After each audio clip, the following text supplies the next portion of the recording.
Good morning, and thanks for coming this morning. The state of the school. Before we start talking about the state of the school, I want to put this in context of the state of the city and the state of the university. So who'd have thought that we would have had a conflict on Tuesday night between watching the Cavs get their championship rings for NBA champions and seeing our Cleveland Indians in the first game of the World Series?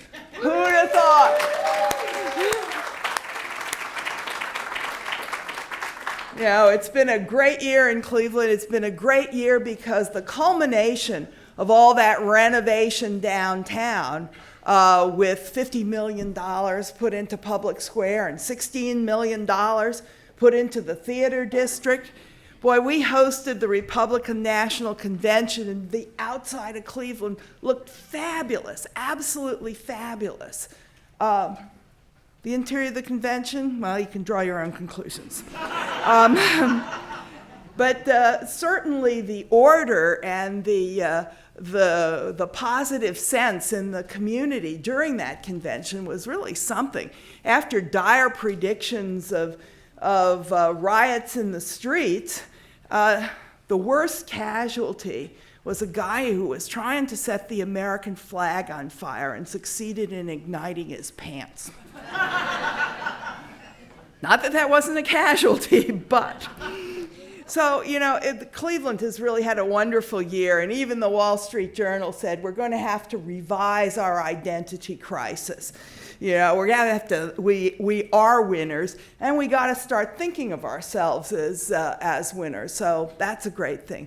Look around the university. Tincomville University Center is rocking and rolling. The Maltz Performing Arts Center is open, active. The theater in there is marvelous. The Think Box is open. We have a new alumni house in progress, and it's not over. There's going to be a big greenway that connects the Tink to the Maltz Performing Arts Center. They're going to start work on this as soon as the Art Museum Centennial is over. And you know that alley that runs in front of L'Albatros? Well, it's going to turn into the Lucia Nash Smith Walkway. It's going to have flowers and benches and all kinds of things. But, you know, for all of the beautiful external stuff that we've been doing, it doesn't matter unless we have the programs and the people inside. It's really the people who make the place. And just like Progressive Field doesn't matter without our American League champion Indians playing ball there, and just like the Q is just a big echoing hall without the Cavs in there energetic and running the field, so we aren't much without our faculty, staff, and our students. So I'd like to spend a little bit of time telling you about our champions, the champions that make up the medical school. And I can't possibly cite everyone. Please forgive me if I've missed you. But you'll notice that our champions range from great researchers to great educators to people who excel in service, and they range from faculty to staff to students. We had a really very good year. This year we had 2 people elected to the National Academy of Medicine. Stan Hazen from the Cleveland Clinic, who's famous for his work on inflammation and heart disease, and Mukesh Jain, who started out working on Kruppe-like factor. Turns out there's a whole family of them, and he started out in the heart, and it turns out that they have implications for health and disease in many different organ systems. So these are richly deserved elections, and we're very proud of these people. John Karn got the Drexel Prize in Translational Medicine, and Vikas Gulani received the Distinguished Investigator Citation from the Academy of Radiology Research. 2 of our faculty were the leads on top 10 papers in clinical research this year.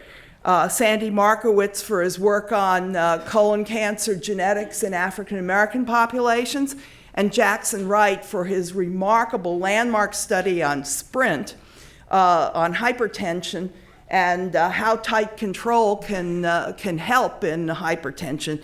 And for that, he was named the best paper, clinical research paper of the year, and received the Herb Pardis Award among those things. So quite a year for these folks. Nicole Steinmetz's nanotechnology work garnered the Nanoplasm 2016 award. Hope Barkoukas, our interim chair of nutrition, was elected to the board of directors of the Academy of Nutrition and Dietetics. Dale Shepard got the National Cancer Institute Clinical Investigator Team Leadership Award. And I think you'll see the theme of teamwork playing out through the medical school in what we have to tell you this year. And Jill Barnholt Sloan was named an associate editor of a prestigious informatics journal. I'm very proud of Al Connors, a lifetime of service, and he got the Cranes Cleveland Business Lifetime Achievement Award. It's been a real pleasure to work with Al over the years at Metro, and I understand he is remaining as quality officer there, and I'm sure that the quality took an immediate jump as soon as Al took it over. He's a fabulous guy. Brian Grimberg, you know, there were 4 Patent for Humanity awards given this year.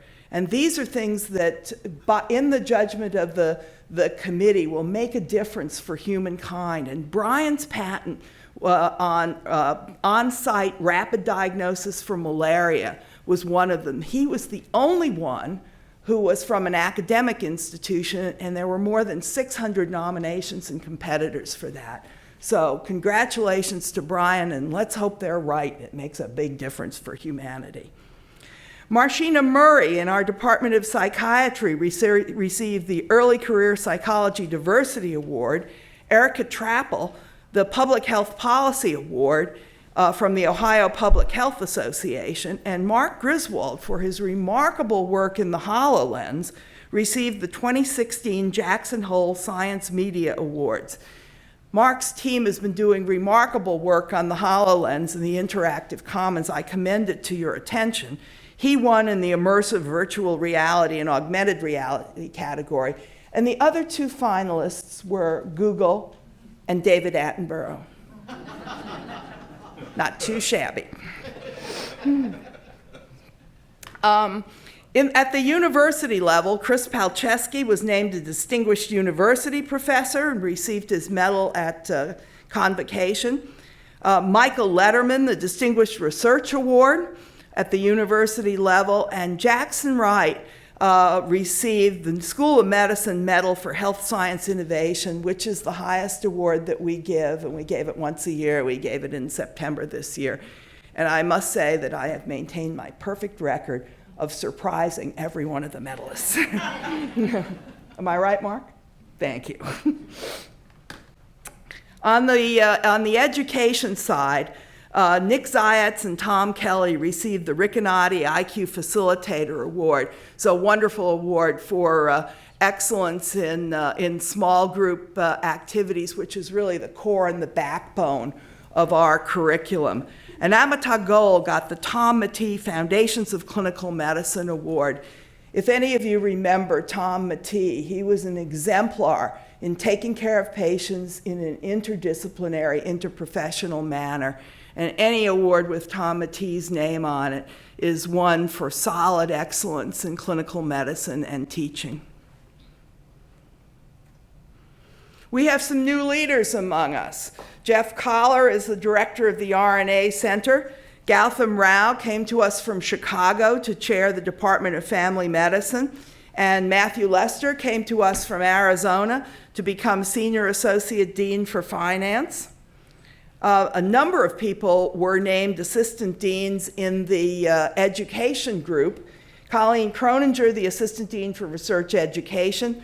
Bob Peterson for Basic Science Curriculum, and Henry Ng for admissions. In addition, our societies are getting reconfigured just a bit with our larger class size. Margaret Larkins Pettigrew is now the co-society dean for the Robbins Society, along with Bob Haney, who keeps telling me he's backing out of his activities here. Marge Greenfield started a whole new society, the Jack Geiger Society. In case you don't know, Jack Geiger founded Physicians for Social Responsibility. He's now 92 years old, and he's our alum. And he was absolutely thrilled to have this society named for him. Cheryl Thompson is now the director of our master's program, and across Martin Luther King, Serpil Erzurum was named the director of the Lerner Research Institute. The women faculty have been busy as well. Usha Stiefel got the Helen Evans Mid-Career Development Award. The Mary Hellerstein Award went to Perio Tierney-Ginn and Vanessa Ho. And I'm really proud that my Senior Associate Dean and Chief of Staff, Lisa Mancini, received the Toyoko Yamashita Award. Now, she's modest, and what she would say is, this award is for helping you all, the women faculty, with FLEX. And I think the FLEX program, in case you don't know it, is a faculty development program aimed at women. It's been going for 5 years. There are 57 graduates, and there are 13 faculty engaged in the program right now. They come from the VA, Metro, Cleveland Clinic, University Hospitals, and from our basic science departments. They have formed each year a nice cohort, and our director of the program, Sumita Khatri, who initiated the program 5 years ago when she was president of the women faculty, has maintained its directorship. And all of the presidents in the women faculty group have supported it since then, right down to Amy Hayes, who is our current faculty chair of the women faculty of School of Medicine. And FLEX has been such a nice program and so well reputed among the people who've been there that some of our minority faculty wanted a program especially directed for their needs. So this year, Sanalu, the Vice Dean for Faculty Development and Diversity, started FRAME, which is a cognate program, but aimed at the special needs of minority faculty. This is the first year. We can't tell you much about it because we're only partway in, but watch this space. We would be nowhere without our staff. We just have fabulous staff who have supported us and guided us and prodded us and helped us. And two of them here, we don't have enough awards for these folks, by the way. And two of them here are being honored this year. Ann Dooley is receiving the Joan Harris Staff Development Award. Ann is with the Cancer Center, and probably many of you know her. And Manu Darvish in medical education is receiving the Staff Mentoring Award. And that's a very important aspect of of development of our staff as well as our faculty. You probably see on this year's list of 10-year staff employees some of your favorite people, some of the go-to people, some of the people who help you out. And we're very proud of them and their long service. But we actually have some people who've been with us for 25 and 35 years. And I bet you see some of your favorite people up there too and know these people. So thank you very much for the service that you have rendered to the medical school. It's terrific.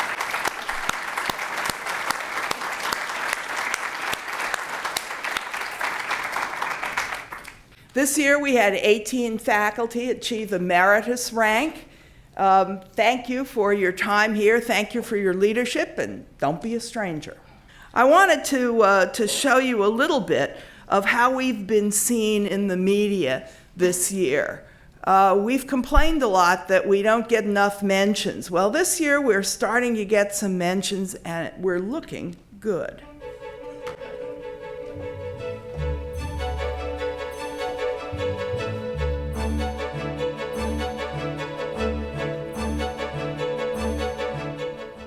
Cleveland 19 News starts now. The Case Western Reserve University School of Medicine was named one of the top 25 med schools in the country by U.S. News and World Reports. This makes Case #1 in the state of Ohio and the 25th best school for research in the country. Actually, News Channel 5 starts now. And now a new study from researchers at Case Western Reserve is identifying a specific fungus and 2 types of bacteria. Experts think that they play a role in why some people develop the illness. This gives doctors a whole new advantage to research Crohn's and also treat it. Cleveland 19 News starts now. First Year Cleveland is a project aimed at reducing infant mortality in Cleveland. Currently, the number of babies that die before their first birthday in Cleveland is twice as much as the national rate. Now, the city is teaming up with the state and Case Western Reserve University to drop that statistic. Case Western Reserve's medical school will also be the lead partner in this joint project. The state of Ohio has given more than $2 million for this effort. The city of Cleveland has also set aside $500,000. The program will target areas that have experienced a high infant mortality rate. Dr. Michael Constant, a professor at Case, explains how the project plans to make a difference. We'll be focusing on preventing teenage pregnancies, preventing preterm births, providing better prenatal care, better postnatal care, and then providing services during the first year of the child's life and beyond. Cleveland's own Fox 8 News. Vice President Joe Biden making a stop here in Cleveland today. When the failure to get something done is not because we don't know how to do it, it's because we don't concentrate the time to do it. The Vice President also had a lot of praise about the Case Comprehensive Cancer Center, which is a joint effort between the Cleveland Clinic and Case Western Reserve University and University Hospitals to share information about cancer. You're watching Chicago's very own WGN News. A glove may help stroke patients with hand function. Doctors at Case Western Reserve developed a glove that delivers electrical stimulation. Stroke survivors with hand weakness who used the glove for therapy gained control.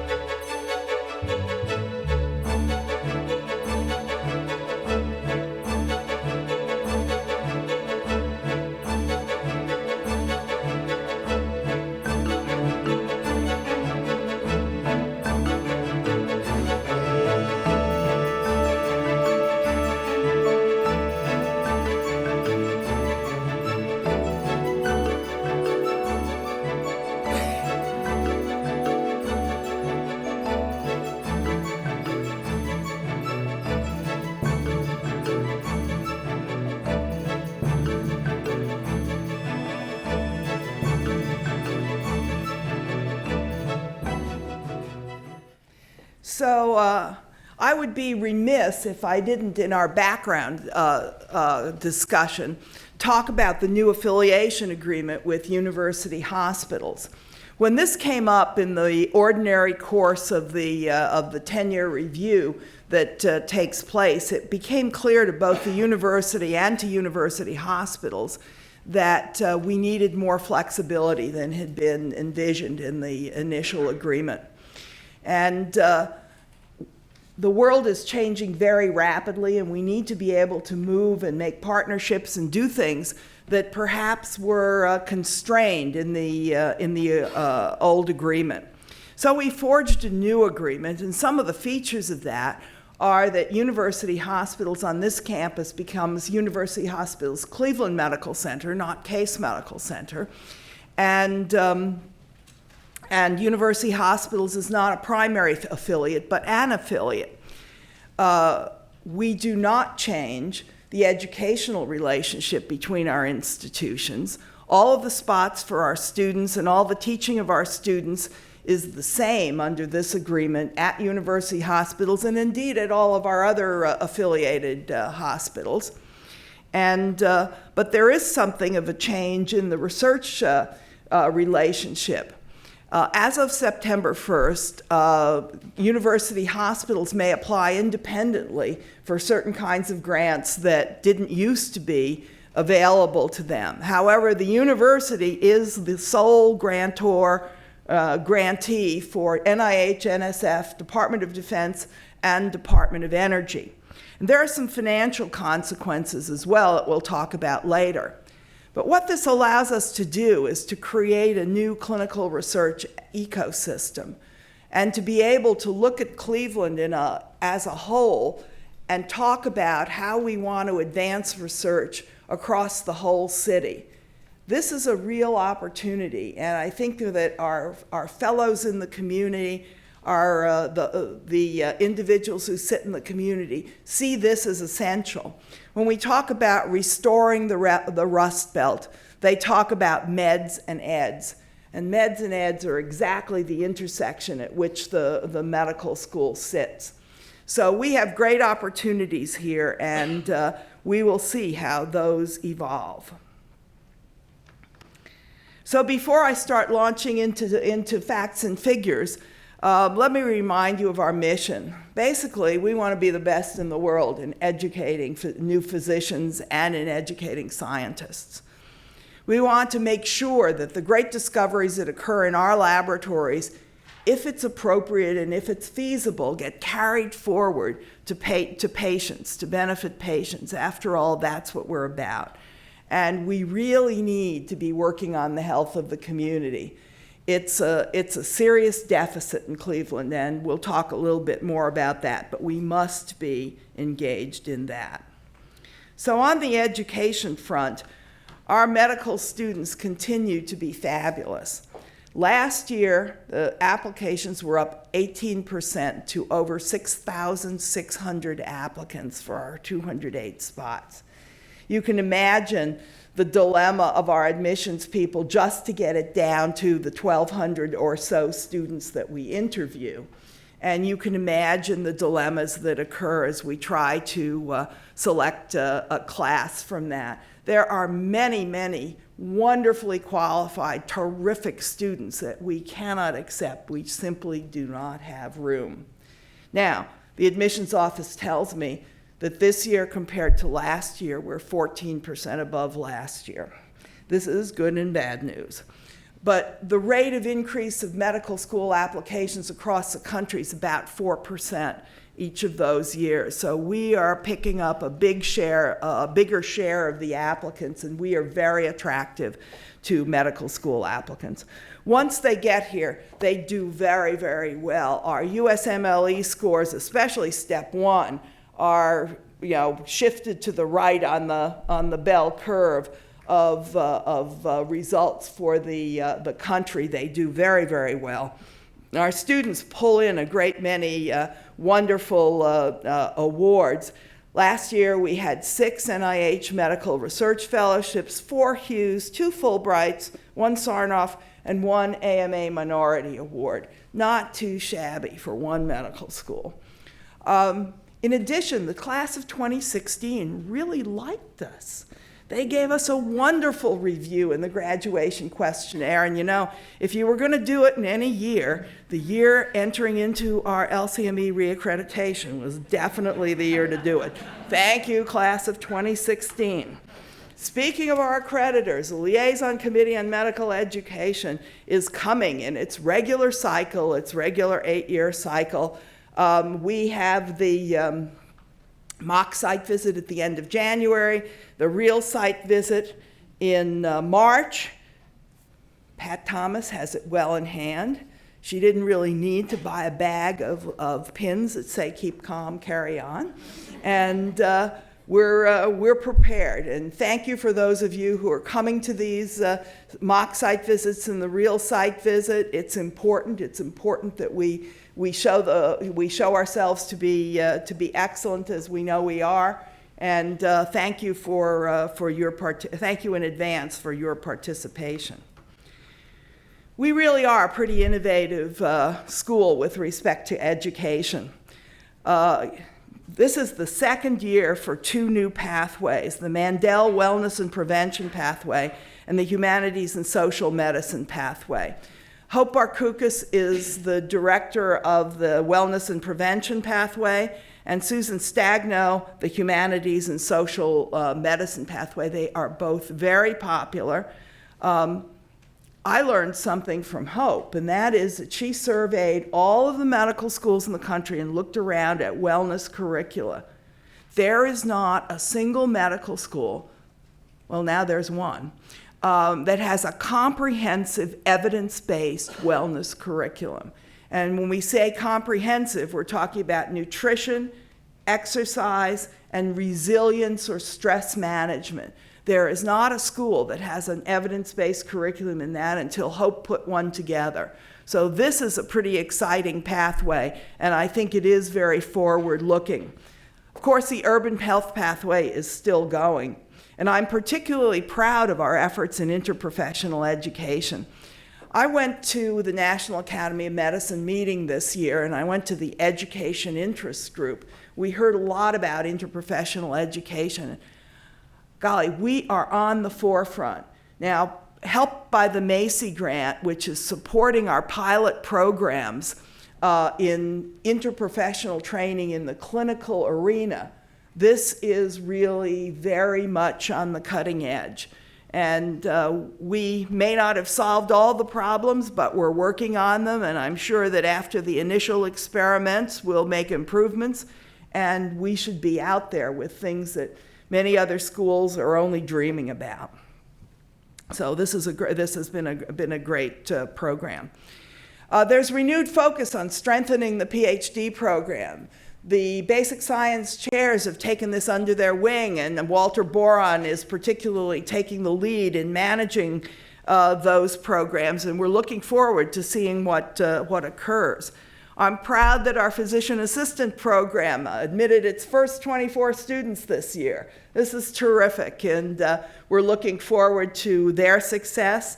We are looking forward to admitting 36 this year, and to rocking and rolling with this extraordinary group of people. We're developing a post-bac program and many master's programs as well. Fabio Cominelli was out at NIDDK and managed to pull in a T35 to support medical student research. This is a great asset to us. The breadth of topics in NIDDK ranges from diabetes to digestive diseases to cystic fibrosis to kidney diseases. So there's a wide range of areas in which students can be trained on this particular grant. Congratulations to Fabio and to our student population for getting this. And we managed to get one of only a handful of medical informatics fellowships accredited this year. David Kalber at Metro, in collaboration with our Department of Epidemiology and Biostatistics for the didactic part of this program, got a medical informatics fellowship accredited. And believe me, medical informatics folks are going to be in great demand as time goes on and we get better and better at using the electronic health record. Tomorrow is the topping off of the steel for the health education campus. So the iron workers will be gone. Hopefully the cladders will start working, and when they clad the building, they'll be able to start the hard work inside. This is just a magnificent edifice even now. And if you go over there, you can get a sense of what the atrium is going to be like and what kind of an inspiring space this campus is going to be.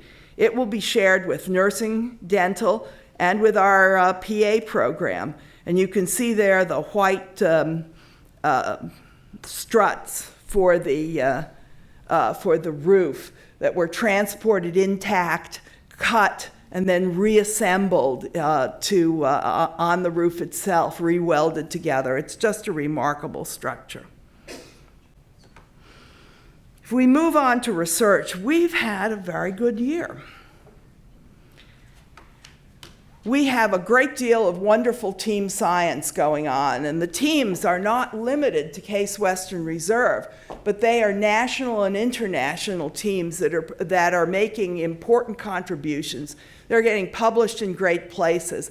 These are only a few picked out, you can't fit them all on the slide, of the great team science programs that we've seen so far. And you can see that, with the full list of authors there, and if we pull out the Case Western Reserve authors, we have made major contributions to important discoveries across the country and across the world. We have had a number of fantastic research awards. Again, this is an eclectic collection of 6 of them, and we could have put a number of others up there, including Fabio Cominelli's renewal of his program project grant and some new cancer grants. And anyway, the American Foundation for AIDS Research put out a call this year for innovative proposals to eradicate the AIDS virus from people who are infected. This is not just suppressing it, but eradicating it. They awarded 7 grants, and 2 of them went to John Carn. So this is kind of a remarkable opportunity to try to conquer AIDS in our lifetime. Henry Boom was awarded a very large R01 to work in Uganda looking at why some individuals infected with AIDS acquire tuberculosis and go downhill very rapidly. It's called the duo of death. And some individuals with AIDS just never acquire tuberculosis despite the same exposure. So understanding the difference in those individuals may give us insight into how to treat and how to prevent the acquisition of the white plague in AIDS patients. James Reynolds got a lovely grant from the Department of Defense on preserving limbs and organs for transplantation. We could have many more transplants if the materials could be preserved and kept healthy to get to the patient who needs them. This is a great grant. Satya Sahu got a BD2K grant. That's Big Data to Knowledge. And, the question is, with all this massive big data, you can reduce it to pages and pages of Excel spreadsheets, but what are you going to do with it? And how are you going to get something out of it that's interpretable and actionable? That's one of the things that Satya is working on. PCORI awarded a nice grant to Sue Flockey for smoking cessation. And in Cleveland, boy, do we need that. We have a higher rate of smoking than the rest of the country. And what bothers me is that it's a higher rate in women and it's a higher rate in young women. And not only are they smoking cigarettes, actually they're not really smoking cigarettes, they're smoking these little flavored cigars. And it's almost, you don't feel like you're smoking a cigarette, you feel like you're inhaling the mint or the cinnamon, but you're getting just as much of the carcinogen as the Lucky Strike. I've already mentioned the Interprofessional Education Grant. I'm especially proud of this one because the Macy Foundation has a general policy not to give 2 large grants in the same area to the same institution. And we had one to develop interprofessional programs in the preclinical space. But it was so hard, in their view, to develop a viable program in the clinical space that we convinced them to take a chance on our pilot program. And this is going to be operated in the FQHCs, probably mostly neighborhood family practice, and also at the Cleveland Clinic and in the intensive care unit in the Cleveland Clinic, in pediatrics, and in the emergency department. So they were intrigued by the fact that we were working not only in public safety net context, but also in the context that isn't really a safety net at all, because they felt that there would be some real generalizability if we were able to succeed. So these are fabulous awards, and we got a lot of others, and I wish I could tell you about them all. Like that? Yeah. 8% increase in a flat market, or a flat or actually pretty much a declining market. We have done very well the last couple of years. The basic sciences are especially to be commended because in FY15, the basic sciences went up 10% and they went up 8% in FY16. But FY16, the Cleveland Clinic went up, the clinical departments went up, the basic sciences departments went up. The high water is starting to float all the boats. And let's keep it up. Guys, you've done absolutely fabulous. Congratulations to you.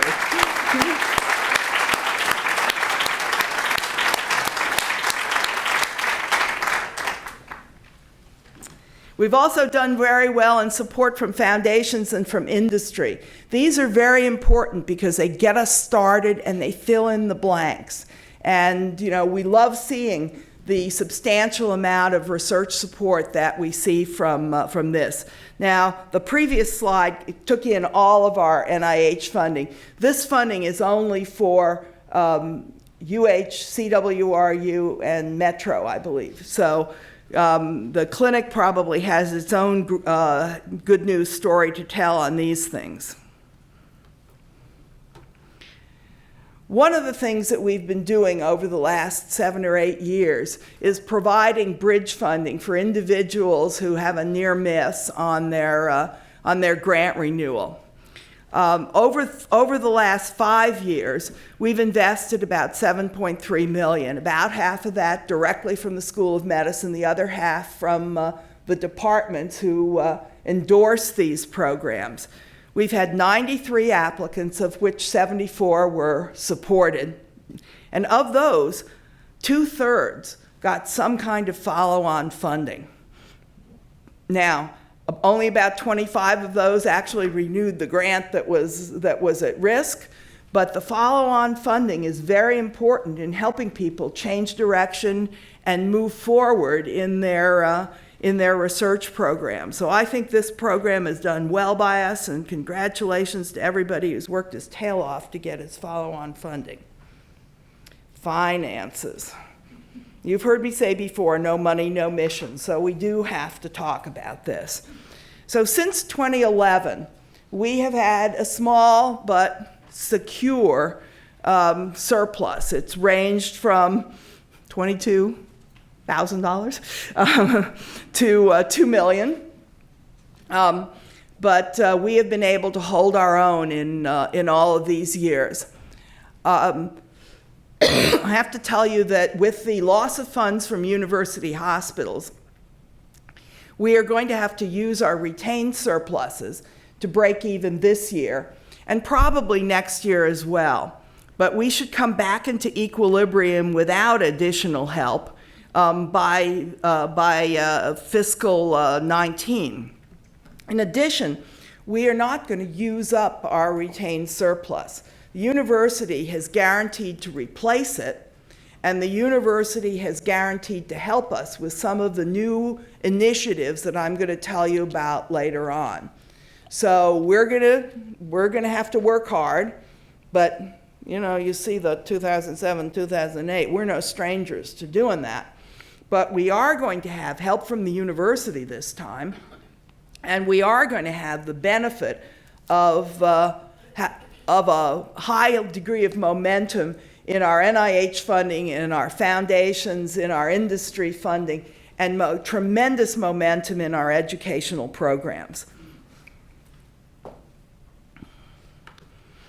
Now, last year, our tuition revenue went up by about 8%. About 3% of that is increases in tuition charged, and the rest is mostly due to increases in the number of students enrolled in master's programs. Although this sort of is a positive looking graph, I worry a lot about the tuition for medical students. There's a huge debt. They emerge with a huge debt, or many of them do. And the average debt across the country is about $180,000. You know, that's like having a mortgage and no house. Here, I think last time it was about $169,000. So we're a little bit under the national average. We work hard not to make that happen. The Cleveland Clinic Lerner College is tuition free, but you still got to eat and you still got to live.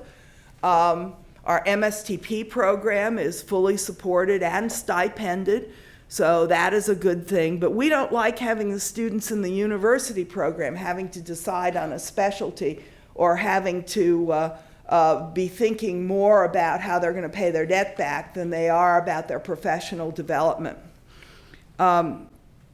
We've worked hard in the philanthropic end of things to make a dent in this. I'm pleased to tell you that we have made a dent. We put more dollars into scholarship last year than ever before. It isn't a huge burst, but our alumni have really stepped up. We had the first class this year, the class 1966, produced a full scholarship, $1 million in for a scholarship. Many of the other classes are very close now and closing in on this. We've challenged every reunion class to raise enough money to help one student. So let me give you one little statistic. It may not sound like much, but we share data with a 13-school consortium, and it's a heck of a consortium. It's Harvard and WashU and Yale and Hopkins, and just a great consortium. For the last few years, we have been number 13 out of 13 in our scholarship money. And this year, we're number 11.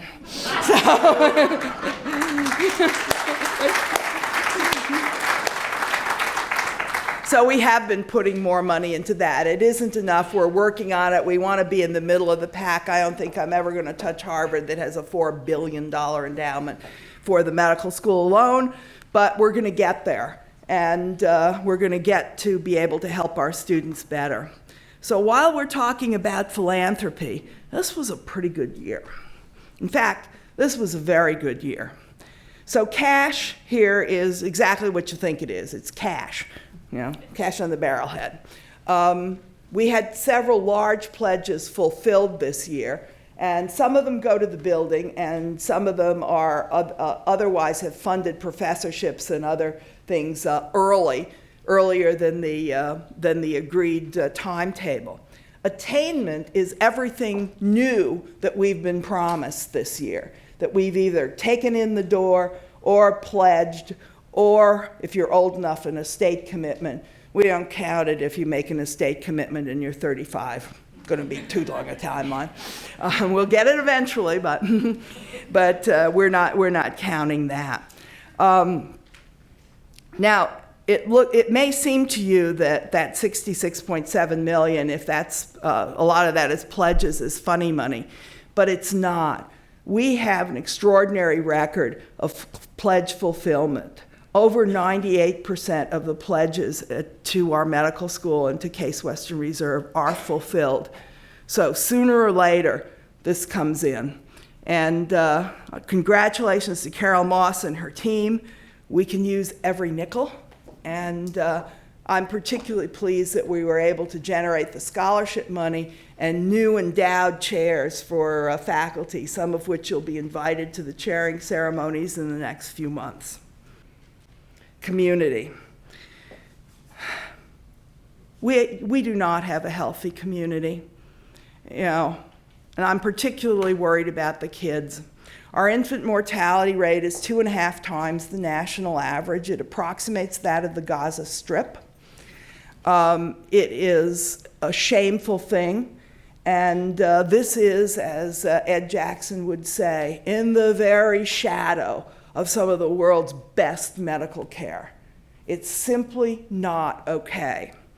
So this year, the state, the county, and the city came together to fund First Year Cleveland. State's putting in $2.9 million, the county's putting in $1.5 and the city's putting in $500,000 over the next 3 years to an initiative that was named to be headed by Mike Constant, our Vice Dean for Translational Research. It is a multi-pronged initiative, and we are hoping really to make a dent in these shameful things. Some of these things are things that we know we should do, and we're just not doing them.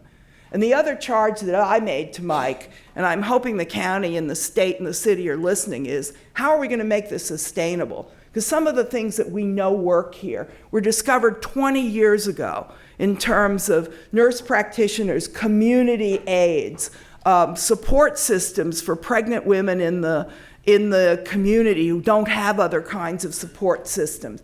We know how to do some of this stuff, and we have to be able to do it not only for the next 3 years, but for life. Now, we do have a lot of great activities going on in the community. Elaine Borowski's Prevention Research Center is going strong. She is a national leader in all of these things. One of the cool things within that is FreshLink.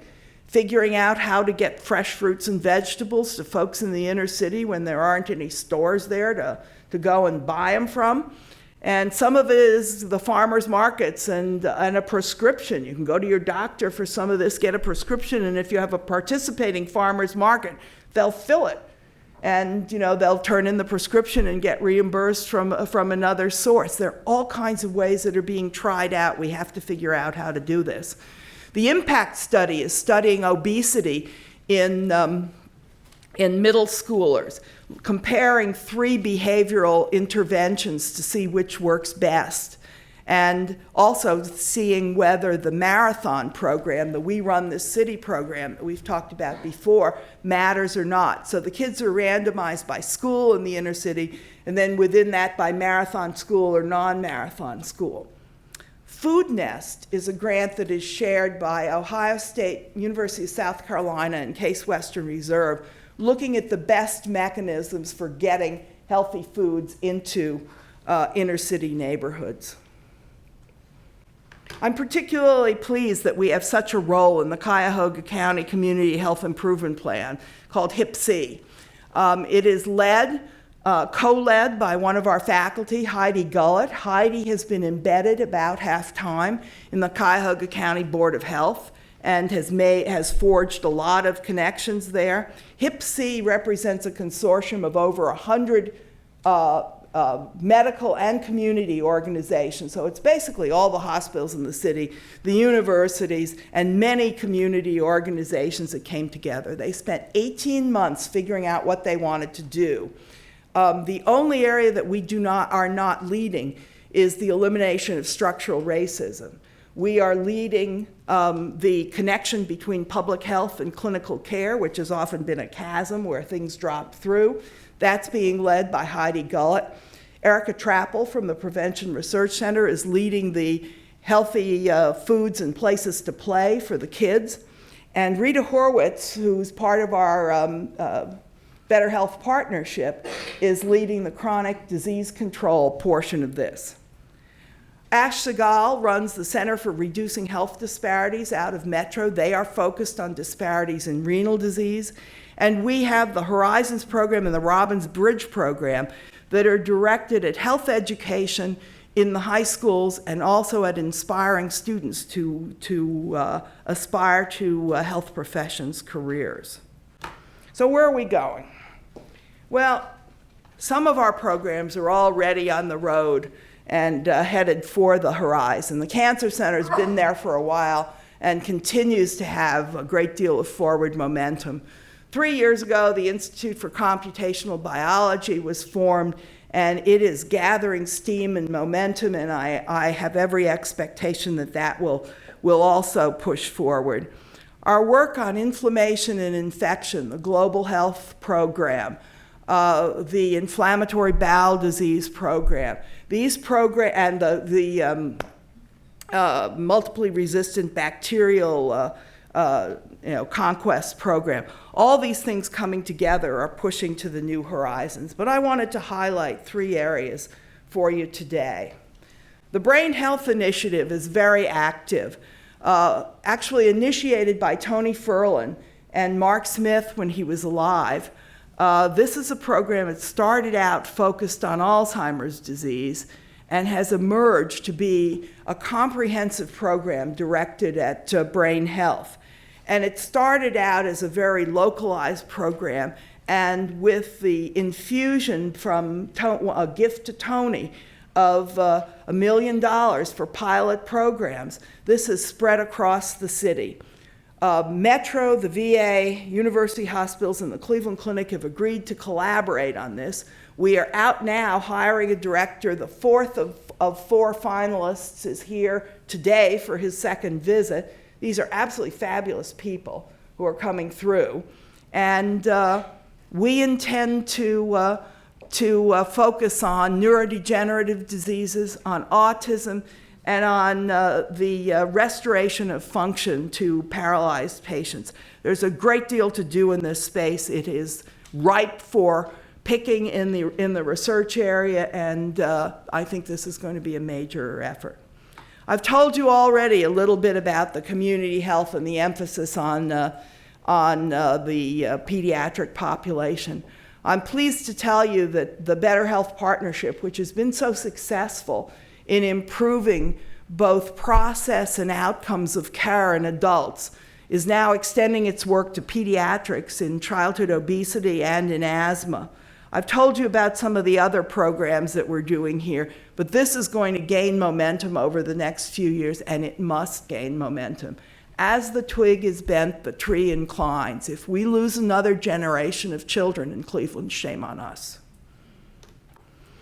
And finally, we're going to make a big push on the interactive commons. I wish I could find a better term for that. Mark spent a lot of time thinking about how we can capture this in a few words. But you've seen the HoloLens and the virtual representations for medical education, and the presence for education and clinical consultation.